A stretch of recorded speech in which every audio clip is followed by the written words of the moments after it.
వాళ్లకు మేలు చేయాలని ఆర్టీసీ బస్సుల్లో ఆడబిడ్డలకు ఉచిత ప్రయాణాన్ని కాంగ్రెస్ పార్టీ ఏర్పాటు చేసింది.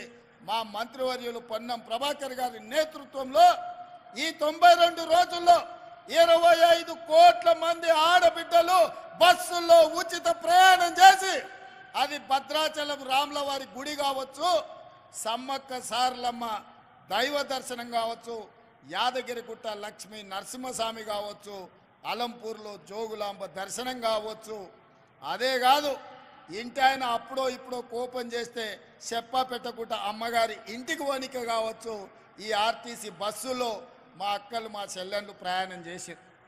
ఇవాళ మా ఆడబిడ్డలు మా అక్కలు మా చెల్లెళ్ళు ఆర్టీసీ బస్సుల్లో ప్రయాణం చేస్తుంటే కేసీఆర్ అల్లుడు హరీష్ రావు ఆయన కొడుకు కేటీఆర్ కవిత కలిసి ఆటో డ్రైవర్లతో ధర్నా చేపిస్తున్నారు కిరాయిలు ఇచ్చి.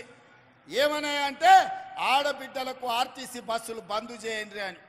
నేను అడగదలుచుకున్న మా ఆడబిడ్డల్ని, మీకు ఇచ్చే ఆర్టీసీ ఉచిత ప్రయాణం కేసీఆర్ బంద్ చేయాలంటుండు, టీఆర్ఎస్ వాళ్ళు ధర్నా చేస్తుండ్రు, నన్ను ఏం చేయమంటారని చెప్పి నేను మిమ్మల్ని అడగదలుచుకున్నా. నేనైతే ఎవడొచ్చినా సరే ఆడబిడ్డలకు అడ్డం పడితే ఆర్టీసీ బస్సు మీద ఎక్కించైనా సరే ఆడబిడ్డలకు ఉచిత బస్సు రవాణా సౌకర్యాన్ని మీ అందుబాటులోకి తీసుకొచ్చే బాధ్యత